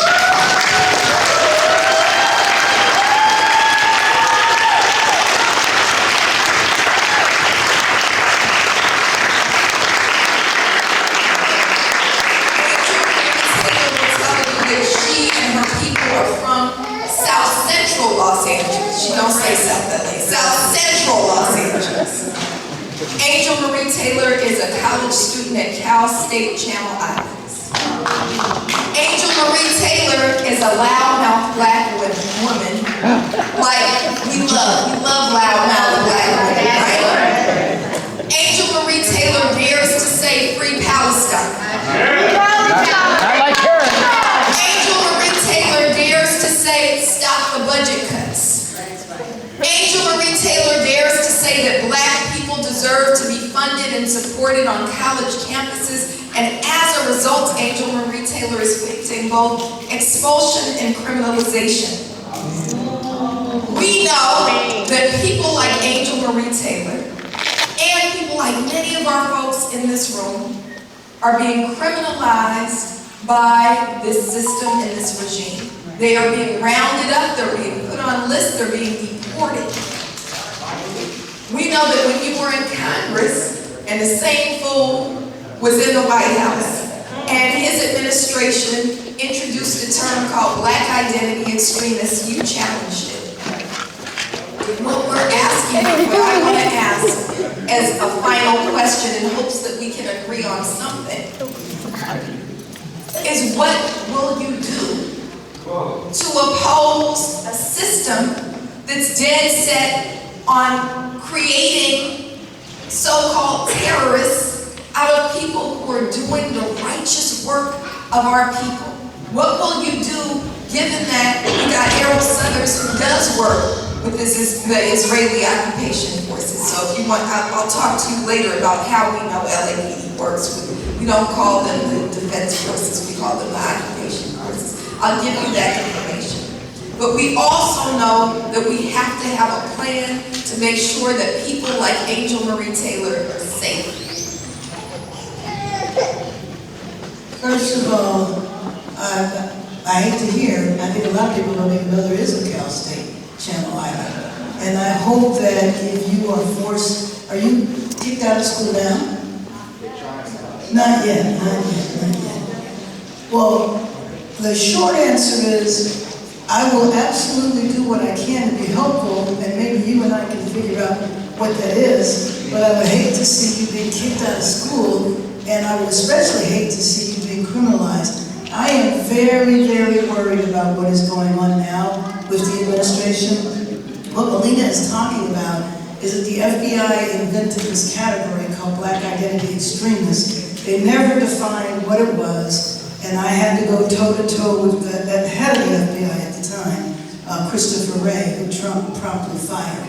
And we were able to get them to eventually, at least not overtly, pass a document that I was worried about was going to essentially put, especially young African-American protesters, to be identified as terrorists, because there was no such thing, from my point of view, as a Black identity extremist. There's plenty of white identity extremists, but I am not aware of, and the FBI could not provide any evidence of organizations that were really Black extremist organizations.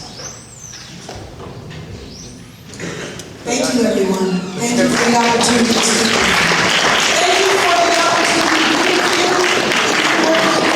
Remember, disagree. We're still the same people. If everybody could hold, the mayor is leaving, but we ain't leaving. Thank you, Mayor Karen Bass. Please, please put your hands together. Coming up right now with calls to action, Sheila Bates. Sheila, calls to action time? I think it's going to be a long list. Yes, one of the calls to action is absolutely to defund the police. We know that it can happen, it's just that people are choosing not to. So we have a few things that we need y'all to plug into and tap into. So in the same spirit of what we're talking about right now is that on Tuesday, April 22nd on Zoom, we will be having another People's Budget Forum. This time we'll be with Kenneth Mejia, a member of an elected official.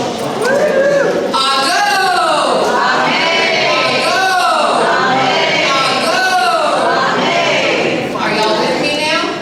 Awesome, thank you. So on Tuesday, the 22nd, we will be having another People's Budget Forum. This time will be online, and will be one of our elected officials who is absolutely one of our own, right? Kenneth Mejia is the city controller, and we know that he absolutely believes in the police, right? He knows that it is absolutely because of the police that we are facing this budget shortfall. So we need y'all to show up to that meeting. That will be again on Tuesday the 22nd at 7 p.m. And y'all can register for it by going to tinyurl.com/peoplesbudgetconvo. Pretty easy to remember, right? tinyurl.com/peoplesbudgetconvo. So please join us on the 22nd at 7 p.m. We'd love to see y'all there. And then additionally, we have a few other things that we'd love for y'all to tap into. So we know that we talk about how Everybody, are y'all here because you think you want to take some pictures? Are you here because you wanted to hear what a politician had to say to you? Are you here to organize for Black liberation? If we're here to organize for Black liberation, then if you need to leave weekend for a little long, then please leave quietly. But if you're here, we need you to be here and pay attention and plug in. Because we said already, this is the start of the budget process, this is not the end. On Monday, the mayor presents her budget proposal to city council. Right? That means it's a proposal.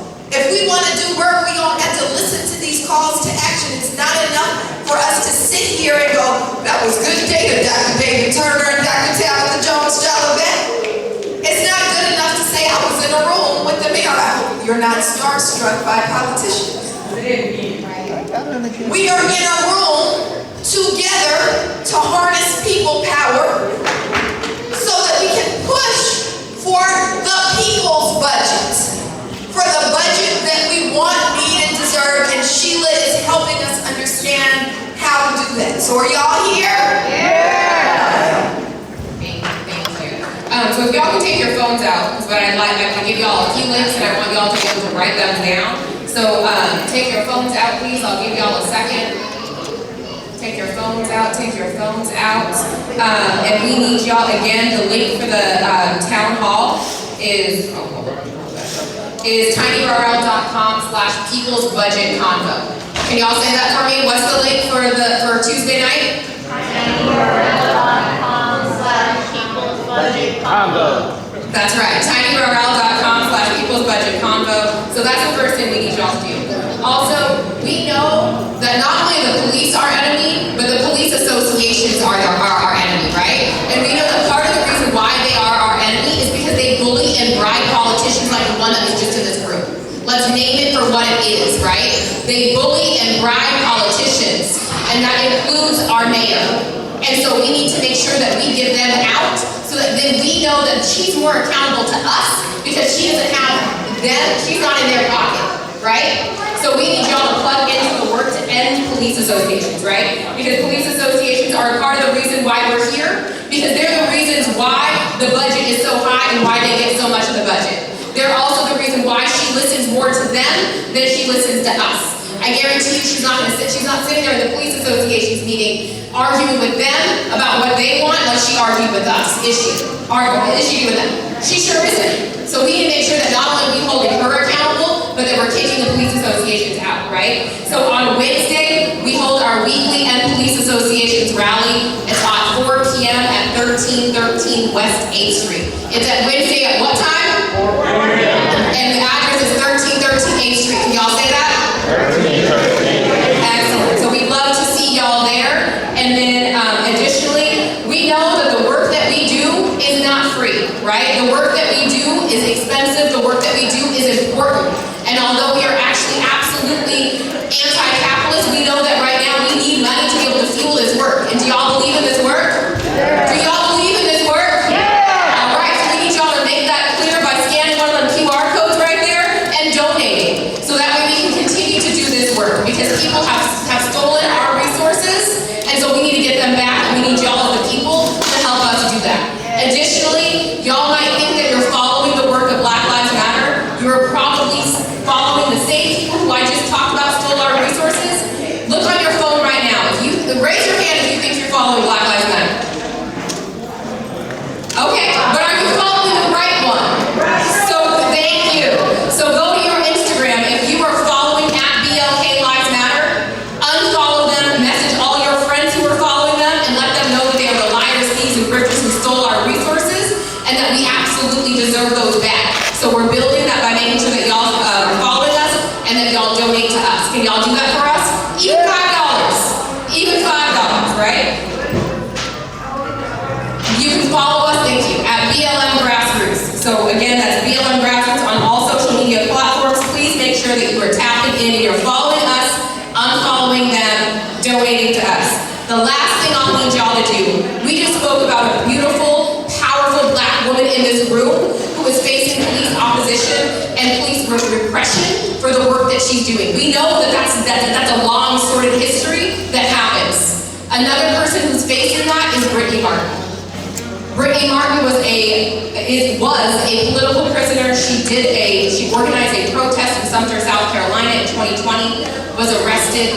We fought hard to get her out and they're trying to come for our sis again. Are we gonna let that happen? Are we gonna let that happen? All right, so I need you to go to tinyrl.com/keepbritneyfree. Can y'all say that link for me? That's right, tinyrl.com/keepbritneyfree. Please sign that petition, share it with your folks, let them know that we are not going to let the police come for anybody, right? Let's sit over here. Y'all, we ain't gonna let the police come for anybody, right? Right. All right, and we're gonna defund the police so they can never come for our folks again, right? Right. We're gonna continue to tap into this work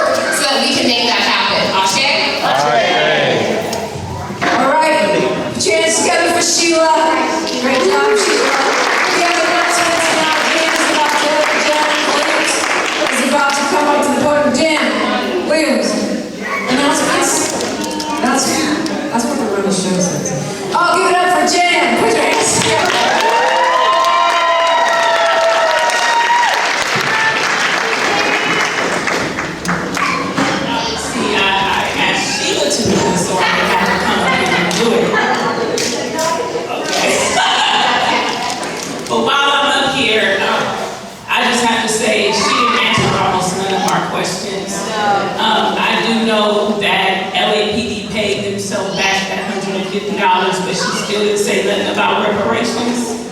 And we know that we had a whole study, so we do need to demand the mayor to fund reparations and to fund the police. So that's my call to action whenever I have a fight.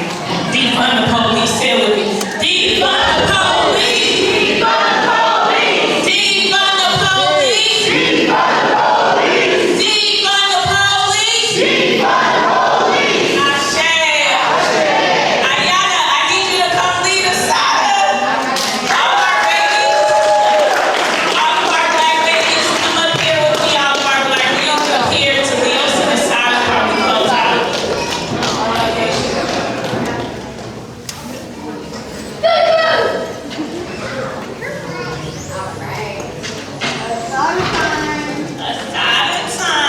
A time. So we're gonna ask everybody to just stand up while our youth lead us in our closing affirmation.